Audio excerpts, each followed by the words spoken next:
Sino ang bibigyan ng kaligtasan? Sino ang lalaya sa kaligtasan? Those who believe. Yaong mga sasampalataya. Yaong mga maniniwala.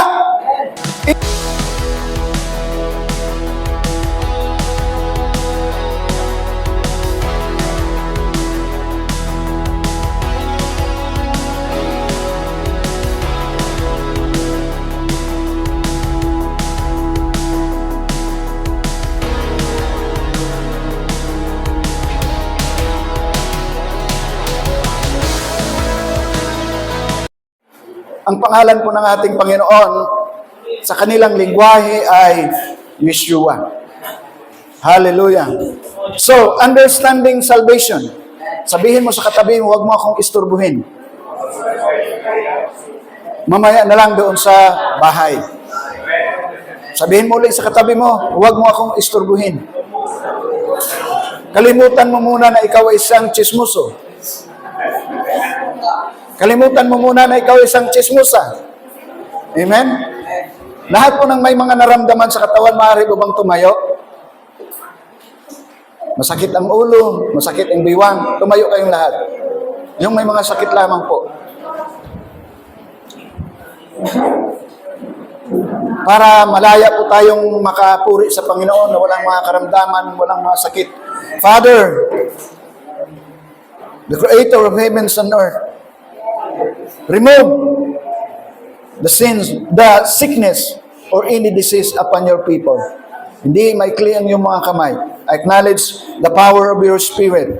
Right now, in the name of Jesus, remove, alisin mo ang mga sakit at mga karamdaman sa iyong bayan, sa iyong mahinirang at mga pinili. Ama, sa makapangyarihang pangalan, the resurrection power of Jesus Christ, ang lahat po ay magsabi ng Amen. Hallelujah. Tayo po ay umupo sa presensya ng Panginoon. At pag-aralan po natin, balik ulit tayo doon sa ating opening verse. But the scripture declares that the whole world is a prisoner of sin. Hindi lamang po nakakulong ang tao. No, hindi lamang ang tao nakakulong sa Pilipinas, nakakulong sa kasalanan. Hindi lamang sa Amerika ang mga tao doon ay nakakulong sa kasalanan. Hindi lamang sa Africa, hindi lamang sa buong Asia, hindi lamang sa buong Europe, hindi lamang sa buong Amerika. Sa lahat ng panig ng mundo, lahat ng tao ay nakakulong sa kasalanan. Amen?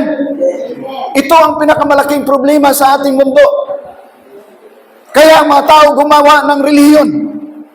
Pero hindi nila alam na ang relihiyon ay nagbibigay lang sa atin ng desire. Dahil gusto nating maligtas. Kaya mga kapatid, napakaklarado. The scriptures declares that the whole world is a prisoner of sin. Paano po lalaya? Yan po ang ating pag-aaralan. Dahil maraming mga tao, maraming mga nakikinig, lalo na ngayon sa social media, sa internet, ang daming mga, ang pinag-uusapan, debate, kung isa ba ang Diyos o ilan ang Diyos. Minsan may dalawa, minsan may tatlo. No? Minsan, maraming mga doktrina na naglalayo, no? Imbes na maunawaan ang katotohanan patungkol sa kaligtasan, hindi na doon nakatuon. Doon na lang sa mga bagay na minor, pero yung major ay hindi na po napapansin. Kagagawan po yan ng kaaway. Dahil ayaw ni Satanas na maligtas ang mga tao. Maniwala kayo sa hindi, religion ang ginagamit ni Satanas upang tayo'y malinlang. Sabi ng isang reliyon, ng isang grupo, kami ang tama. Sabi naman ng isa, kami ang tama, kayo mali. Kaya ganun. Kaya kapag hindi po natin nauunawaan na naiintindihan, tayo po ay nawawala na. Dahil hindi natin alam. Walang alam ang mga tao na sila ay nakakulong sa kasalanan. Ang tanong, kailan nagsimula na makulong sa kasalanan ng tao? Kaya kailangan maintindihan natin yung salvation. Dahil ang salvation ay hindi po future. Ang salvation po is present. Nagsisimula po ang kaligtasan sa sandali na maunawaan mo at maintindihan mo ang kaligtasan. Ang ginawa po ng ating Panginoon. Hallelujah! Palakpakan po natin ang Panginoon. Kaya sinabi ng kasulatan, but the scriptures declares that the whole world is a prisoner of sin. Kaya sabi ni John, for God so loved the world that no? For God so loved the world that whosoever believe in Him. Di ba? That whosoever believe in Him should not perish, but have an eternal life. Maraming mga grupo, mga nangangaral na ang kaligtasan kapag ikaw kapag patay ka na, doon pa lang makakamit ang kaligtasan. Ang kaligtasan po ay nagsisimula sa sandali. Sa sandali na maunawaan mo na ikaw ay lumaya sa pagkakulong sa kasalanan. At yan po ang sigaw ng aming mga puso, yun po ang minanais ng aming mga puso. Sa aking murang edad, ipinaunawa sa akin ng Panginoon ang mga bagay na ito at ito yung dahilan kung bakit ako ngayon naging kasama nyo. At ito ay hindi ito itinakda ng tao, ito ay divine appointment. Dahil gusto ng Diyos na maunawaan, lalo ng mga kabataan, na maunawaan natin ang kaligtasan. Dahil kung maunawaan mo ang kaligtasan, sasabihin ko sa iyo, pupunta ka sa iyong mga mahal sa buhay, pupuntahan mo yung lola mo, pupuntahan mo yung lolo mo, pupuntahan mo yung mga mahal mo sa buhay, yung mga kaibigan mo, at isisir mo ang mabuting balita. Gagawa ka kung pwede, ibibinta mo ang lahat ng iyong yaman, lahat ng iyon ibibinta mo para lang maintindihan at maunawaan ng mga taong mahal mo ang kaligtasan. Dahil ang kaligtasan ay hindi nabibili ng pera. Ano mang dami ng iyong bilyon. Alam niyo ba na ikaw ay priceless? Kahit lahat sa isang tao, sinabi ng Biblia, sa aklat ng mga awit, ang isang tao, lahat ng kayamanan ng buong mundong ito ay hindi maikakumpara sa iyo, ganun kakamahal ng Diyos. Hindi ka mabibili ng kayamanan. Ang Biblia ang nagsabi hindi ang tao. Kaya ganun ka kakahalaga sa harapan ng Diyos. Iiwanan mo yung trabaho mo. Kapag sa araw na ito, ibibinta mo yung lupa mo, ibibinta lahat ng yaman mo, dahil maawa ka sa iyong mga mahal sa buhay. Kaya kailangan nating maintindihan ang kaligtasan. Hallelujah! Kaya dito, but the scriptures declares that the whole world is a prisoner of sin, so that what was promised, ano yung promise na yun? Salvation. Being given through faith in Jesus Christ might be given to those who believe. Sino ang bibigyan ng kaligtasan? Sino ang lalaya sa kaligtasan? Those who believe. Yaong mga sasampalataya, yaong mga maniniwala. Amen. Hallelujah. In Hebrew,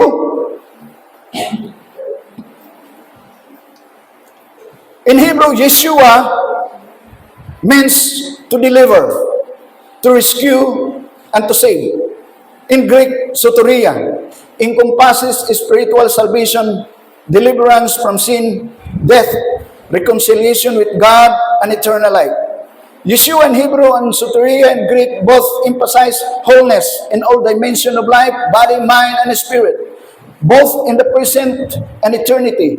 However, it retains the holistic sense of the classical term, including healing, emotional wellness, and the establishment of God's kingdom on earth. The word Yeshua, yan po ay feminine. Kapag mayroon pong it's, feminine po yan. Kapag masculine, Yeshua, noun. Kaya ang pangalan ng ating Panginoon, dahil siya ay persona noun, Yeshua, walang it's. Pag ito po ang kahulugan sa salvation, may it's means feminine, yung work of salvation. Sa Hebrew, sa feminine, yung mga babae, pinagmumula ng buhay, di ba? Nanganak yung mga babae. Kaya mayroon pong feminine, masculine, at feminine sa Hebrew grammar. Yan po ang hindi naiintindihan ng iba. No? So, hallelujah! Kaya ang pangalan ng ating Panginoon ay salvation. Kaligtasan. Kaya kapag tayo tumatawag sa pangalan ng ating Panginoon, tayo ay maliligtas. Kasi ang Jesus, walang kahulugan yan eh. Hindi yun ang kahulugan ng salvation kapag Amerikano. Ang Jesus din sa atin rin, wala rin kahulugan. Ang Shin, no? Shin, Yud Shin, Ayin means salvation sa Hebrew language. 3 liter lang yan sa original na lengguwahe. Ang kahulugan po yun noon, salvation, deliverance. Ganun po yung kahalaga. Kaya dapat nating maintindihan ang kaligtasan. Now, the law of sin and death.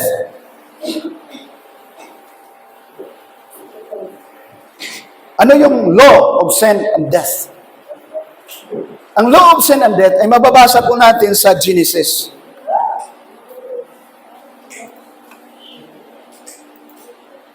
Basahin natin lahat para lahat tayo matuto. The Lord God formed the man from the dust of the ground and breathed into his nostrils the breath of life, and the man became a living being. Verse 15 to 17. The Lord God took the man and put him in the Garden of Eden to work it and to take care of it. And the Lord God commanded the man, "You are free to eat from any tree in the garden, but you must not eat from the tree of the knowledge of good and evil, for when you eat of it, you will surely die." Ano yung batas? Ano yung command? At ano yung penalty? Mayroong utos at mayroon ding penalty. Ano po yung utos?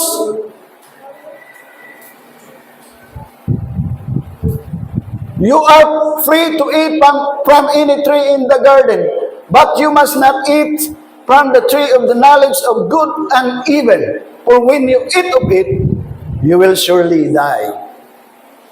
May batas at mayroong penalty kapag hindi sinunod. Ang tawag po nito, ito po yung sinasabing the law of sin and death. Ano po yung law na yon? Kapag ikaw ay sumunod, ikaw ay mamatay. In the moment. Sa ibang lingwa, sa ibang version, in the moment. Sa King James Version, in the day. In the moment, in the day, dito, surely, no? Surely, you will surely die. Ibig sabihin, sandali, sa segundo. Segundo ang pinag-uusapan dito. Hindi minuto. Seconds. Segundo. For when you eat of it, you will surely die. Naging pala sa ipan ito sa akin noon, habang ako'y nagbabasa ng Biblia. At nawa, buksan ng Diyos ang ating mga isipan. Dahil maraming mga tao hindi ito naiintindihan. Hallelujah! Father, I pray for the spirit of revelation in the name of Jesus. You will surely die. So ngayon, sino nakakaalam? Kinain ba ng tao ang knowledge of good and evil o hindi? Kinain, sabi ng mga bata, alam ito, tinuturo ito sa katekism eh. Kinain. Nung kinain nila, anong sabi ng Diyos kapag kinain ito? Ngayon, ang tanong, namatay ba si Adan at si Eva? Yan ang ating pag-uusapan. Dahil ang Diyos ay hindi sinungaling. Ang Diyos ay isang hari. He is the eternal King. Jeremiah chapter 10 verse 10. God is the eternal King. Bago pa niya likhain ang sanlibutan, nag-i-exist na ang Diyos in the spiritual realm as King. At alam niyo ba, na kapag ang hari magsalita, batas. Sa democracy, hindi po yun nangyayari. When the King speaks, it becomes law. At ang Biblia po, itong Biblia na ito, hindi po ito religious book. This is the book of God. This is the constitution of God's kingdom. Hindi po ito para sa mga relihiyon. Ito po ay, ang nagmamay-ari po dito, ang lumikha ng langit at ng lupa, ang nag-iisang Diyos. Isa po siyang hari. At kapag magsalita ang hari, yun po ay batas. Sa atin sa democracy, hindi. Meron tayong 3 division. Judiciary, di ba? Legislative at saka executive. Yung gagawa yung lower house ng batas, ipapasa doon sa Senate. Doon sa Senate, pag-uusapan din saka execute ng Executive Department.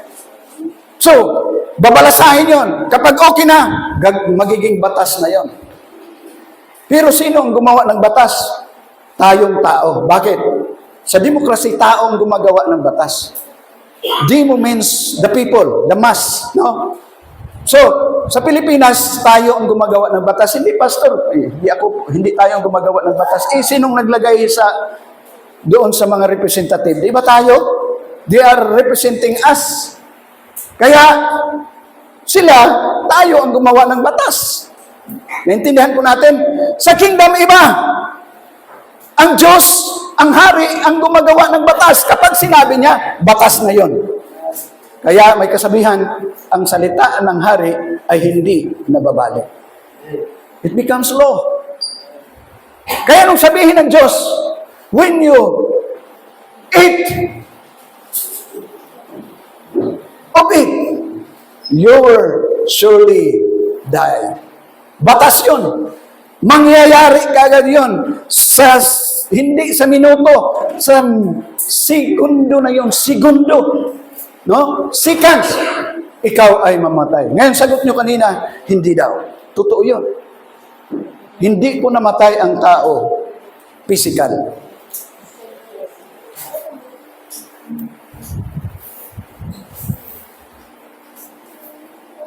Sa Romans chapter 6, bago natin ipapaliwanag, sabi dito, Romans chapter 6, verse 23, for the wages of sin is death. Ano daw ang bayad ng kasalanan? Kamatayan. At yun ang pag-uusapan natin. But the gift of God is eternal life in Jesus Christ. Ezekiel 18, for every living soul belongs to me. The Father as well as the Son, both alike, belong to me. The soul of whose sin is the one who will die. Ano po ang namamatay? Soul. Ang kaluluwang nagkakasala ay siyang mamamatay.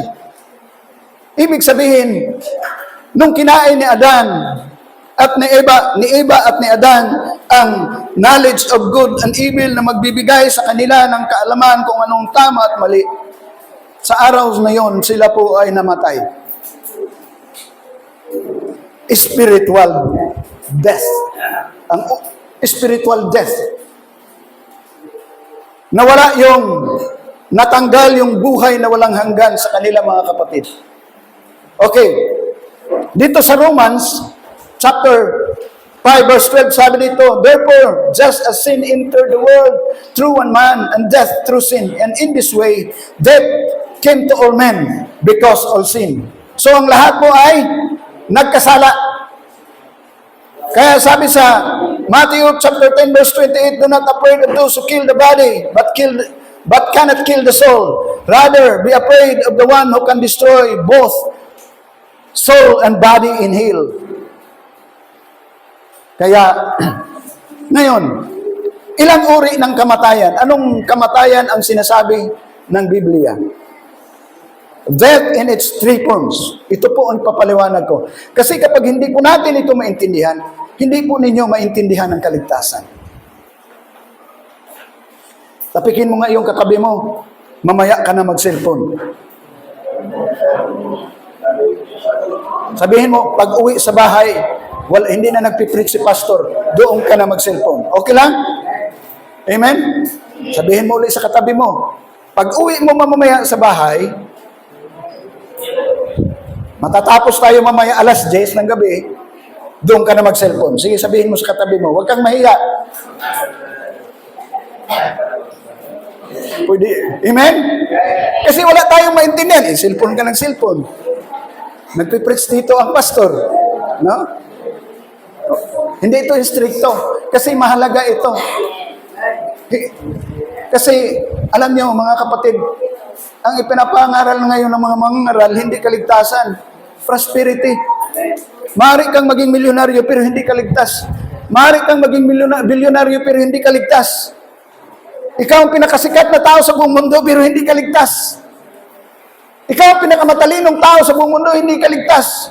Ikaw ang pinakamagaling na computer engineer sa buong mundo pero hindi ka ligtas.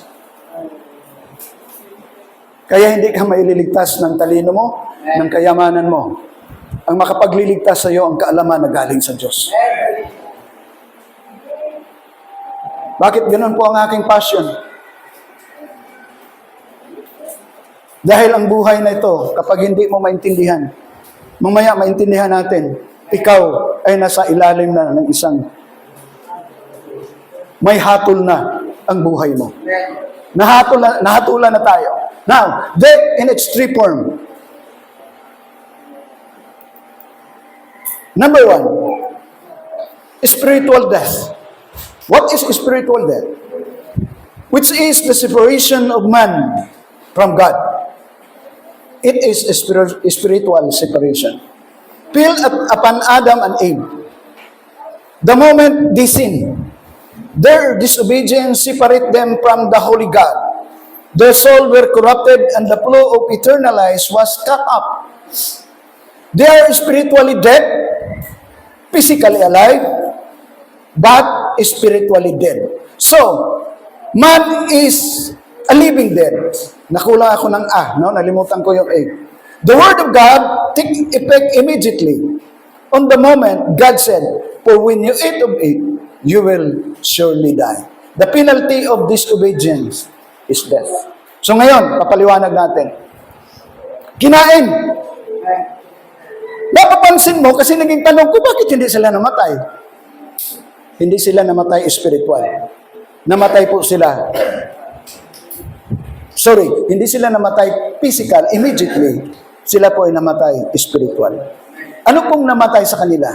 Yung image and likeness of God. Nawala po yun. Pangalawang nawala, yun pong eternal life. Pangatlo, ang nawala po yung righteousness. Pang-apat, nawala po yung holiness. Nawala po lahat ng yun sa tao. Kaya, naging corrupted na ang tao. Simula noon, anong ginagawa ng tao? Labag na. Nawala na yung diwa. Nawala na yung kaalaman. Nawala na yun. Ano yung nawala? Yung image and likeness of God. Dahil tayo ay nilikha ayon sa kanyang wangis. Kaya makikita sa atin ang wangis ng Diyos. Makikita sa atin ang katwiran ng Diyos. Makikita sa atin ang kabanalan ng Diyos. Nasa atin ang buhay na walang hanggan. Nung magkasala, kaya sabi ng Diyos, "In the day that you will eat the knowledge of good and evil, you will surely die." Hindi sinungaling ng Diyos, kaya namatay. Ngayon, tingnan mo, ang isang tao ngayon, nawalang kaalaman patungkol sa kaligtasan. Ano ang katayuan niya? Living dead. Ang tawag ko po rito, buhay na patay. Nabubuhay siya physical, pero hindi niya alam. Hindi niya alam. Hindi niya alam na siya ay spiritually dead. Hindi po ito itinuturo ng mga pare. Minsan lang po kayo makarinig ng ganitong pangangaral. Yung lamang po may puso para maligtas ang tao. Amen? Hindi para yumaman, kundi para maligtas. Kaya nga sinabi ko kanina, kapag maintindihan mo ang kaligtasan, anumang mayroong yaman ka, anumang profesyon mo, iiwanan mo. Maglilingkod ka sa Diyos dahil gusto mo maligtas ang iyong mga mahal sa buhay. Man is spiritually dead, physically alive. Yun po ang nagkaroon po ng separation. Nawala po yung glory ng Diyos sa buhay natin nung magkasala. Naintindihan po ba natin? Nawala po yung image and likeness of God. Ano nang nakikita sa atin? Merman na lang. Para na lang tayong hayop. Wala na ang kabanalan ng Diyos. Kaya ang mga tao nang mawala ang righteousness, ang holiness, ang eternal life, yung image and likeness of God, wala na yon. Ano nang ginagawa ng tao? Tingnan mo si Cain, anong ginawa niya sa kanyang kapatid? Wala na Pinatay niya ang kanyang kapatid. Ngayon, matindi, chismis mo lang yung kapatid mo, murderer ka na. Tanungin mo yung katabi mo, chismis mo ba ang iyong kapatid? Di ba? Sabihin mo, magbabago na po ako. Palakpakan natin ang Panginoon. Hallelujah. Oh, hallelujah. So, yun po ang spiritual death ng kahulugan.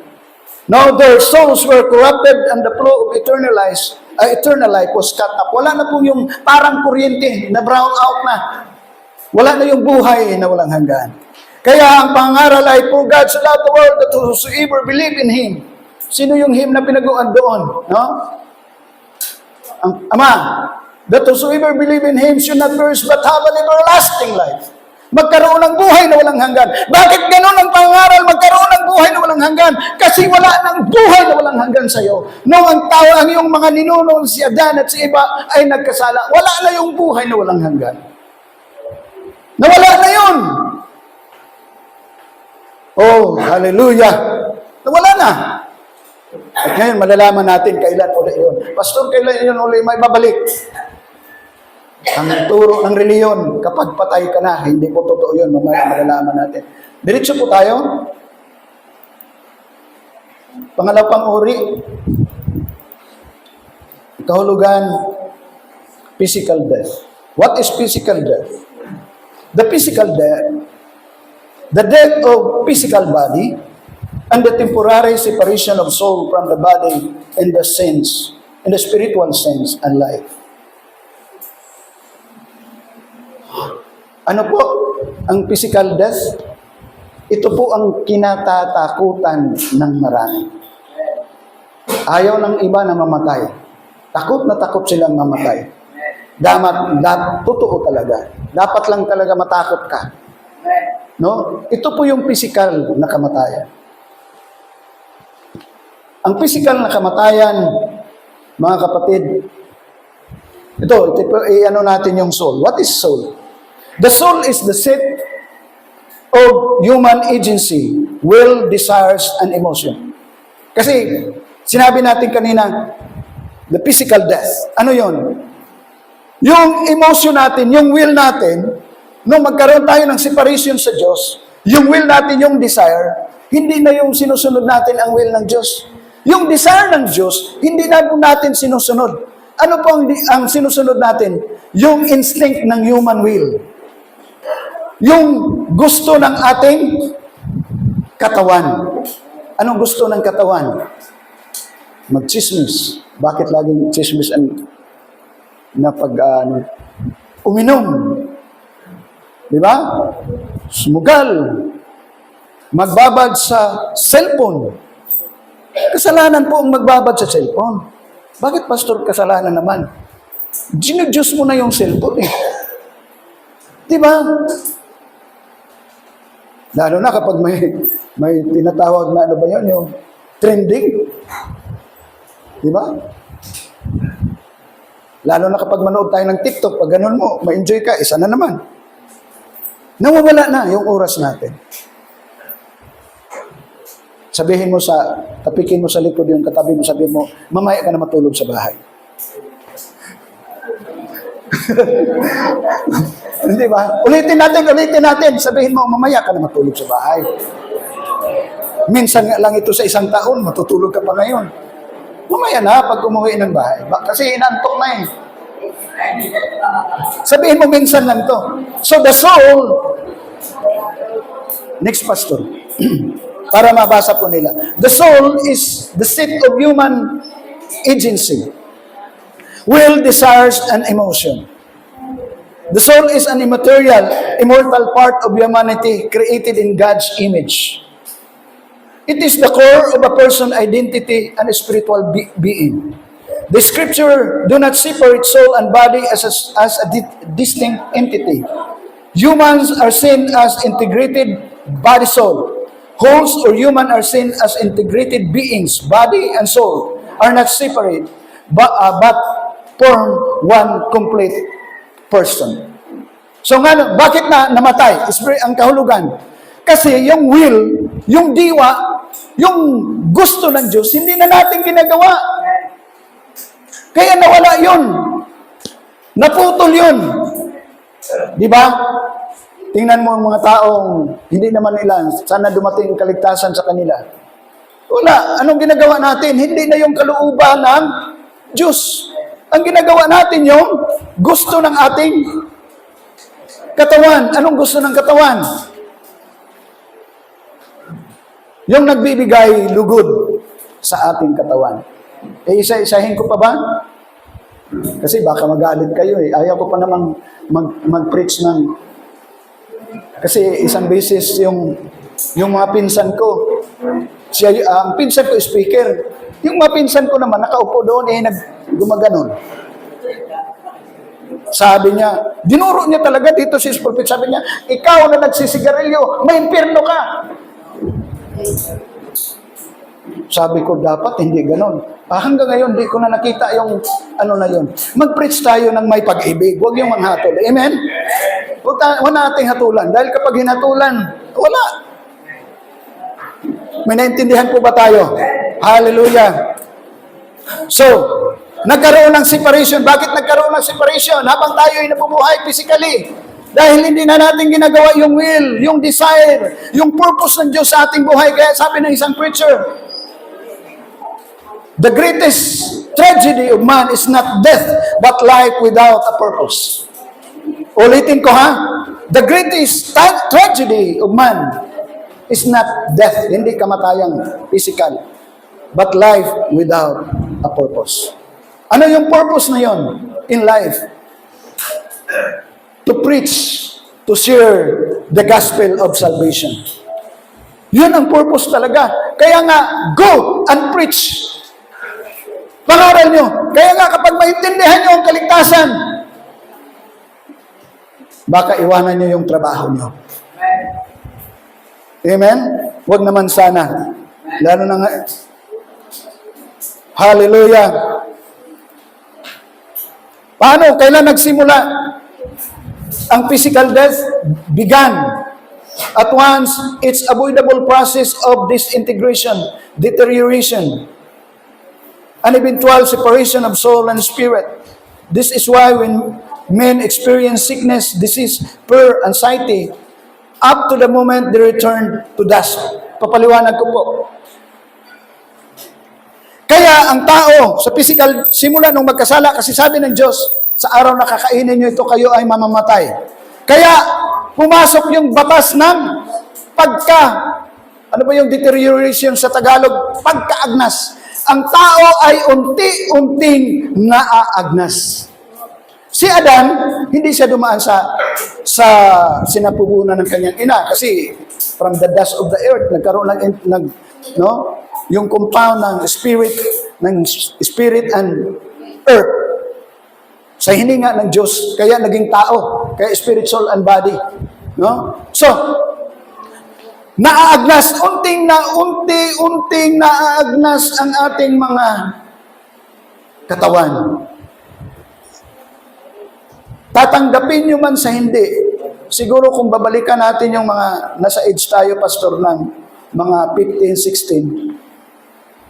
16, ang tingin sa atin parang mga agamulak pa rin. Bakit kumpleto pa yung buhok natin? Kumpleto pa yung ipin, pero unti-unting naaagnas. Bakit po? Resulta po yan ng sinabi ng Diyos. Sa araw na kakainin mo ito, ikaw ay mamamatay. Kaya si Adan, anong edad siya namatay? At the age of 930 years. Pero ang plano ng Diyos sa kanya, walang kamatayan. Bakit po siya namatay? Nawala po sa kanya ang buhay na walang hanggan. Uulitin ko. Bakit po namatay si Adan ng 930 years? Dahil nawala po sa kanya ang buhay na walang hanggan. Bakit po siya namatay? Dahil nawala sa kanya ang image and likeness of God. Bakit po siya namatay? Nawala sa kanya ang katuwiran ng Diyos. Bakit po siya namatay? Dahil nawala sa kanya ang kabanalan ng Diyos. At ang makapagbabalik lamang po noon ay walang iba, kundi yung taong ipinako sa krus. Mapabalik yun. Kailan? After death? No. Today. Today is the day of your salvation. Tapikin natin muli. Huwag kang mag-alala. Today is the day of your salvation.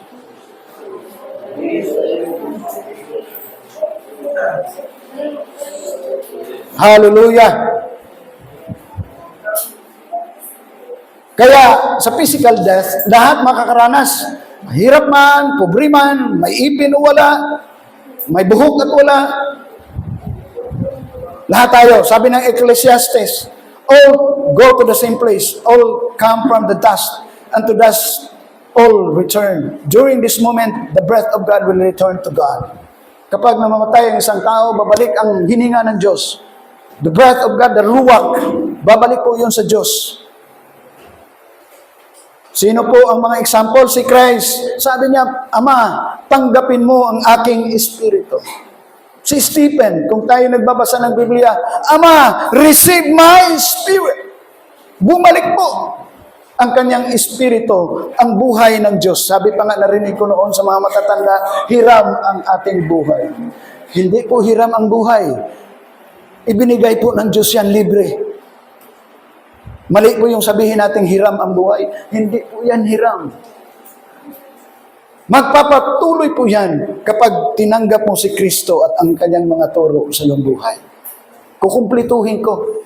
Kasi ang mga preacher sasabihin lang, kapag tanggapin mo si Kristo bilang iyong Panginoon. Kukumplituhin natin. Kapag tinanggap mo si Kristo bilang Panginoon at Hari ng iyong buhay at tanggapin mo ang kanyang mga aral, magkakaroon ka ng buhay na walang hanggan.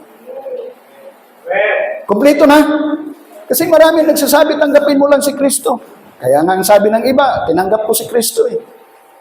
May Kristo ako, pero walang knowledge. Kapag mag-preach ka, mag-aral ka dyan, pareho naman tayo may Kristo. Bakit pa ako sasama sa inyo? Pareho naman tayo may Kristo. Totoo yun. Kaya lang, wala kang aral ni Kristo na isinasabuhay. Kaya ang buhay mo, hindi nagbabago. Paano po nagbabago ang ating buhay? Sa aral po ng ating Panginoong Jesucristo. Palakpakan po natin ang ating Panginoon. Hallelujah! Ito ang pinakamatindi. Pangatlo, na uri ng kamatayan. The second death. Bakit, Pastor, second death?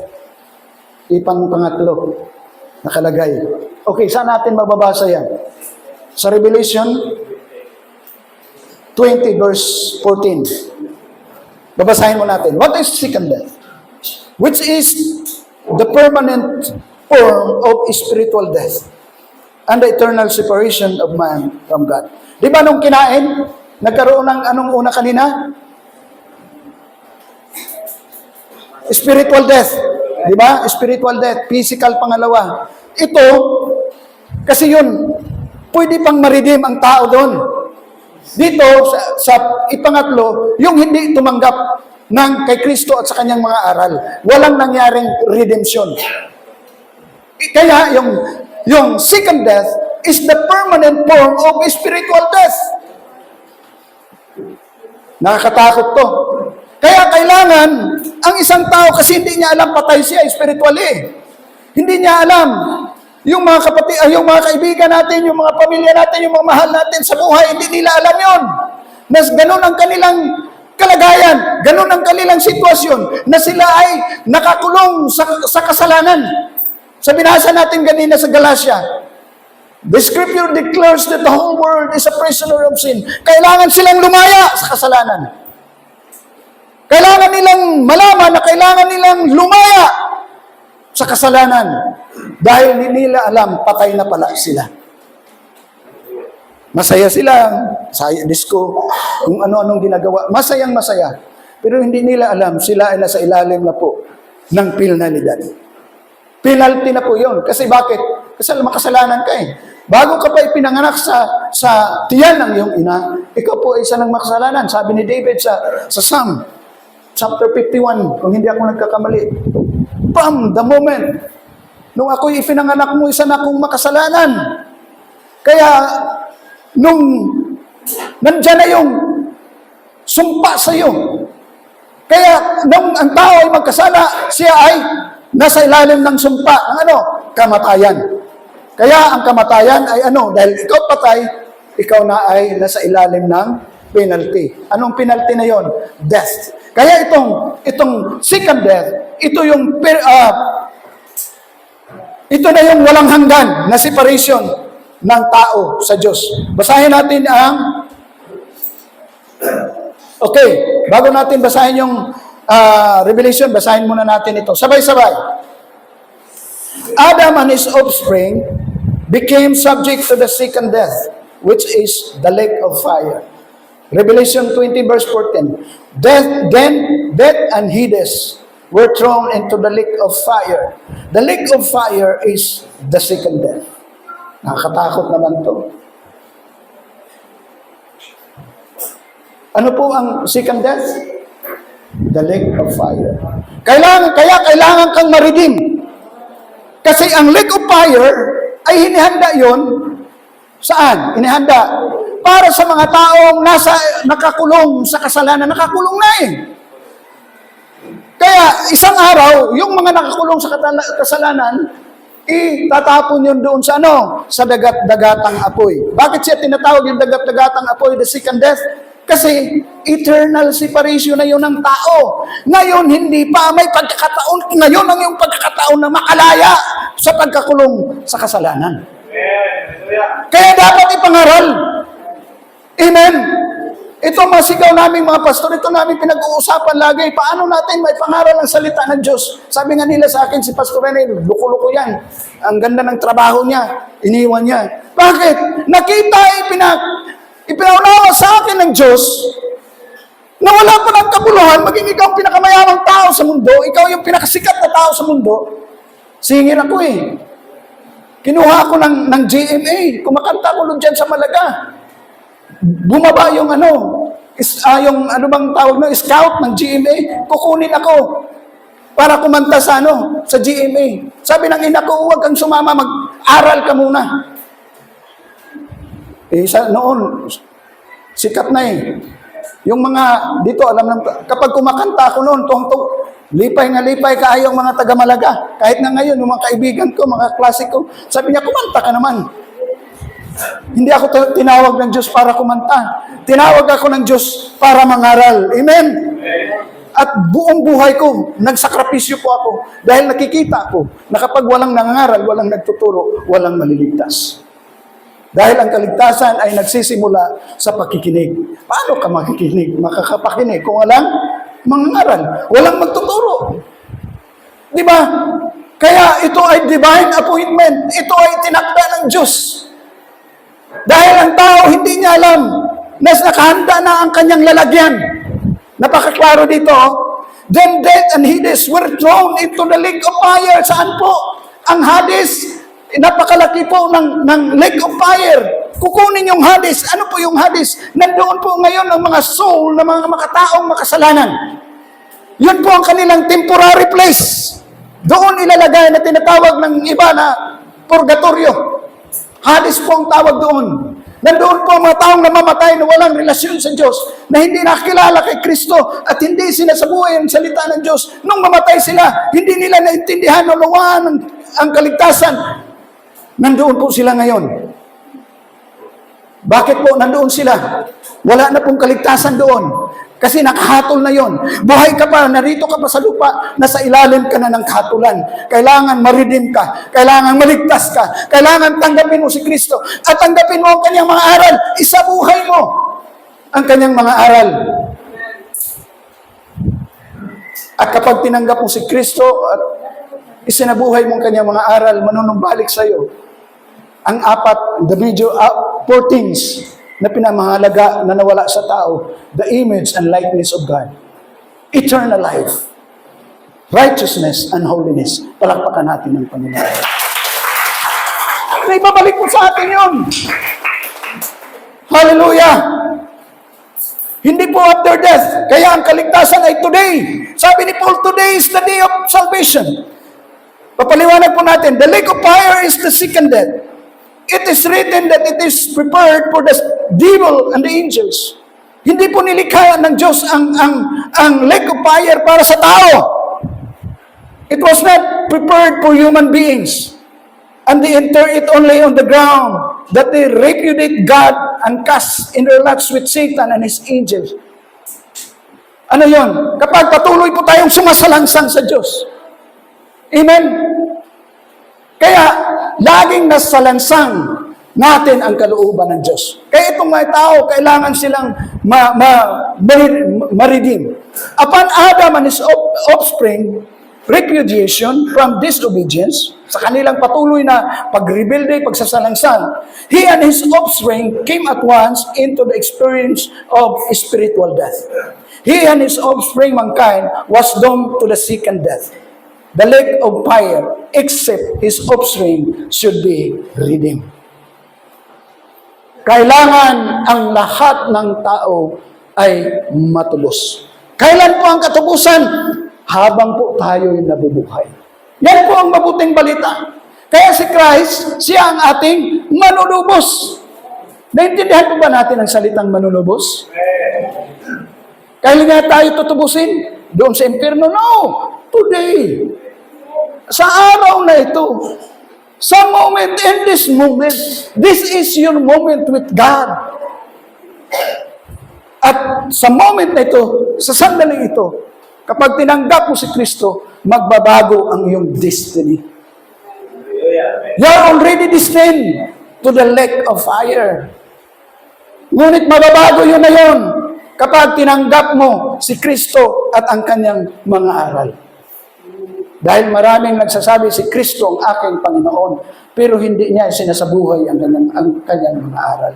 Kasi yung mga aral, yun po ang ating righteousness. Babaruan tayo ng puting damit.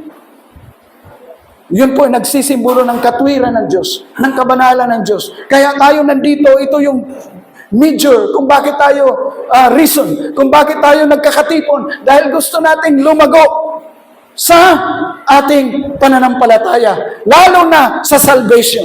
Everybody say, salvation.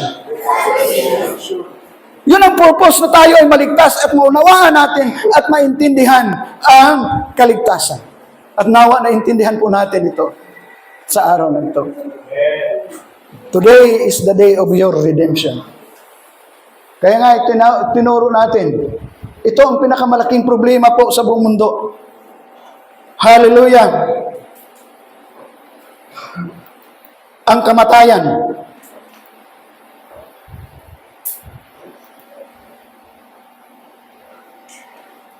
Revelation chapter 2 verse 11.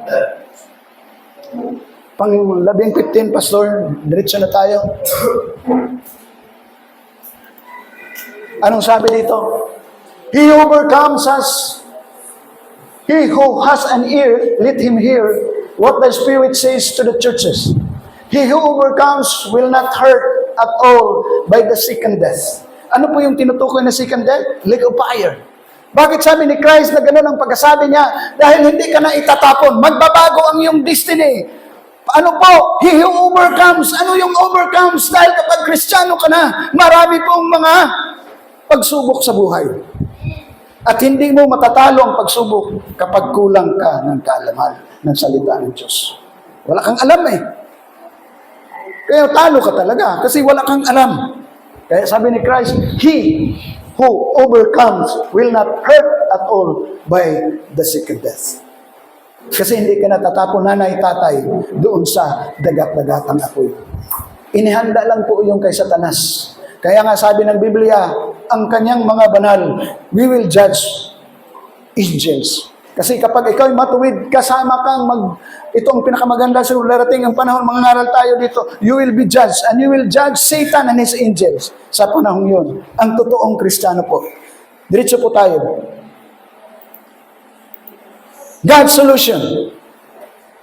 Patay ang mundo, di ba, prisoners? Anong solution?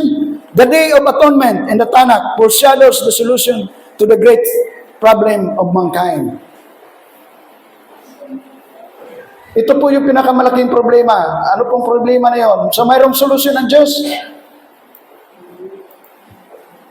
Atonement. Yung sinir ko po kagabi. Basahin ko po. Kippur in Hebrew refers to the process of restoring harmony between God and the Israelites by addressing sin and its consequence. It involves action or offerings that cover or remove guilt, making things right again. At ito nga, sa New Testament, pursado lamang po yun. Larawan lamang po yun. Anino lamang po yun. Yung Yom Kippur. sa ating pinag-aralang kagabi, sino ang handog para sa atin? Passover Lamb. Si Christ.